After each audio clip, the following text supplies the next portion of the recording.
La fleur saphir.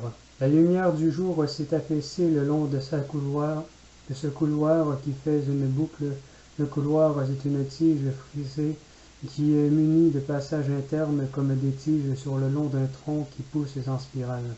Au centre se trouve le seul chemin qui mène à la sortie du cœur du labyrinthe. Du cœur naissent des troncs en spirale où des répliques poussent sur leur long. Un seul chemin mène vers la fleur qui se transforme en fruit cristallin. Le cristal provient d'une sève qui est sécrétée sur le pourtour du fruit et qui se cristallise.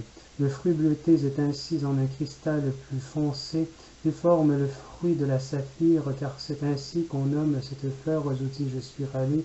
Comme elle mentionnée dans son cœur se trouve la porte du labyrinthe. Avec plus de précision, cela se trouve au pied de la fleur, où une porte construite sur une grande place publique, faite de carreaux de pierre, se met au plein centre d'une métropole tout juste apparue avec les âges. Pour atteindre le fruit de la saphir, il faut être un expert en escalade, car l'ascension interne et spiralée de la fleur se fait dans les trois axes à 360 degrés chacun.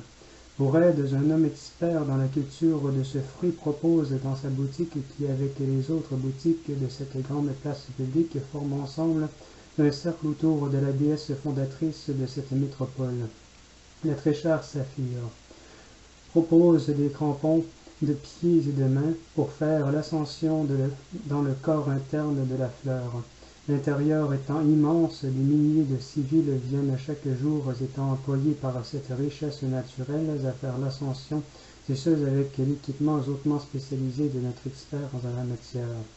Il fut un jour de rêve où je découvris cette métropole où il n'y avait aucune boutique d'alimentation et où l'on me dit que la seule source de nourriture est le fruit de la fleur et que chacun est engagé chaque jour à faire l'ascension pour se nourrir et s'enrichir de leur surplus. Cette société semble un peu costaude, mais c'est vrai. Étant en un rêve et possédant le pouvoir de l'envol, j'ai pu parcourir l'intérieur de la fleur sans devoir me procurer l'équipement offert par son marchand.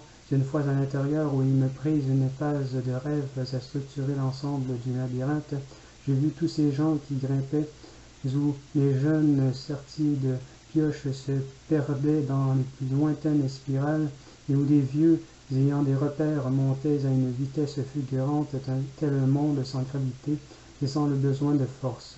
Ces derniers suivaient leurs chemins habituels et quotidiens. Quand je parvins au fruit de l'intérieur, creusé par des chemins faits à la pioche, et où l'odeur cristalline du fruit enivrait l'être jusqu'à la fin elle-même, il me parvint un morceau de ces cristals infiltrés dans le fruit, un morceau qui tombait de rudes manœuvres, de jeunes à la coupe hérissée. J'eus la chance d'attraper l'un de ces cristaux sur de petits escaliers enivrant l'arcade de l'intérieur du fruit. Le jeune homme attira mon attention dans mon vol lorsque je fus téléporté dans l'éveil et crispa ma douleur à l'épaule comme à chaque matin.